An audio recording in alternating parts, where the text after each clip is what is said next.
යේසුස් ක්‍රිස්තුස් වහන්සේගේ නාමය තුල අදත් සුබ දවසක් වේවායයි ප්‍රාර්ථනා කරන මොහොතේ අද දවස අපි බලමු ශුද්ධ බයිබලයේ යොහාන් පොතේ 13 වෙනි පරිච්ඡේදයේ 38 වෙනි පදය. යේසුස් වහන්සේ උත්තර දෙමින් නුඹ මා නිසා නුඹේ ජීවිතය දෙන්නෙහිද? සැබවක් නුඹට කියමි. නුඹ මා නාඳුනුමේ තුන්වරක් කියන තෙක් කුකුලා හඬලන්නේ නැතැයි කීසේක.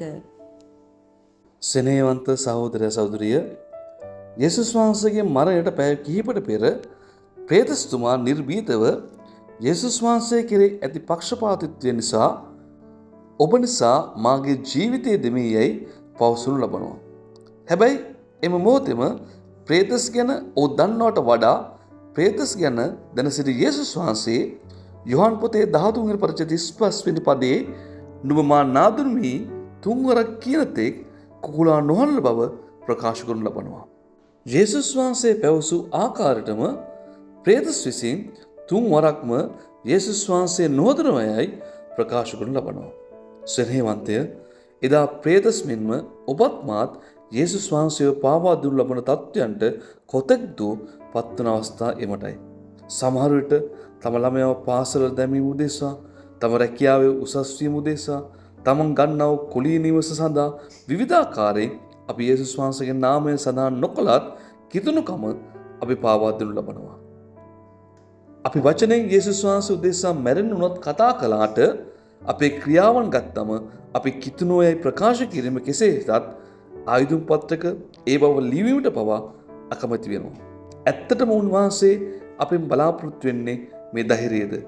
අපේ ජීවිතයට ඇති බය නිසා ඉදිරියේ ලැබෙන්නා වූ යම් ආශිර්වාද වරප්‍රසාද උදෙසා අපි කරන්නා වූ මේ ක්‍රියාවට දෙවියන් වහන්සේ ඇත්තටම ප්‍රිය වෙයිද? ශුද්ධ බයිබලයේ දානියෙල් ඇතුළු ඔහුගේ යාළුවන් තිදෙනා නොබිව ඔවුන්ගේ අනන්‍යතාවයේ පෙන්වුව නිසාම මරණ දණ්ඩයට පවා ඔවුන් නියම වුණා. හැබැයි තම කිතුනුකම කිසිවෙකුට ඔවුන් පාවා දුන්නේ නැහැ. මෙට සවන් දෙන්නවා මගේ ස්නේහවන්තය, මේ වෙනතෙක් ඔබ කෙලස ඔබගේ අනන්‍යතාවය තුළ ජීවත් වුණාද කියන දන්නේ. නමුත් තුන්වරක් යේසුස් වහන්සේව දන්නේ යයි පැවසු ප්‍රේතස් උන්වහන්සේ නැත්නම් යේසුස් වහන්සේ නැවත නැගීමෙන් පසු යේසුස් වහන්සේ වෙනුවෙන් තම මුළු ජීවිතයෙන්ම ඔහු සේවය කරා. ඒ වගේම ඔහුගේ මරණයෙන් පවා යේසුස් වහන්සේට මහිමේ දෙනු ලැබුණා. එසේනම් අපිත් එලෙස යේසුස් වහන්සේ තුළ සැබෑ කිතුනුකම තුළ පවතිනා වූ ජීවිතයක් ගත කිරීමට අපි උත්සාහ කරමු. ඒ ආදර්ශය අපි ඊළඟ පරම්පරාවටද අපි ලබා දෙමු. මේ වචනය අපි ආශිර්වාදයක් කොට කරමු. අපි යාඥා කරමු. ප්‍රේමණීය පියාණන්, අද දවස නිසා ඔබගේ ශුද්ධ වචන නිසා ස්තුතියි. මන්ද ස්වාමීන් ඔබගේ ශුද්ධ වචනයෙන් පමණමයි අපට ජීවනය ලැබෙන්නේ. ස්වාමීන් වහන්සේ, පියාණන් වහන්සේ වහන්සේ අමුමගේ මේ වචනය අපේ ජීවිතයට ඈඳ ගනිමින් අද අපි වහන්සේගේ නාමයේ සදාන් කිරීමට පවා අපි මැලෙවෙනවා, බිය වෙනවා. ස්වාමීන් වහන්සේ, නමුත් ස්වාමීන් වහන්සේ ඔබ වහන්සේ අපෙන් බලාපොරොත්තු වෙන්නා වූ ඒ ධෛර්යකම ස්වාමීන් වහන්සේ මෙට සමන් දෙන්නෝ සෑම ජීවිතයක් තුළ පවතන පිණිස ඔබේ කරුණාව තබන්න. මෙන්න ස්වාමීනි, මේ වචනේ බාරයි. මෙට සමන් දෙන්නෝ සෑම ජීවිතයකම මම යාඥා කරනවා.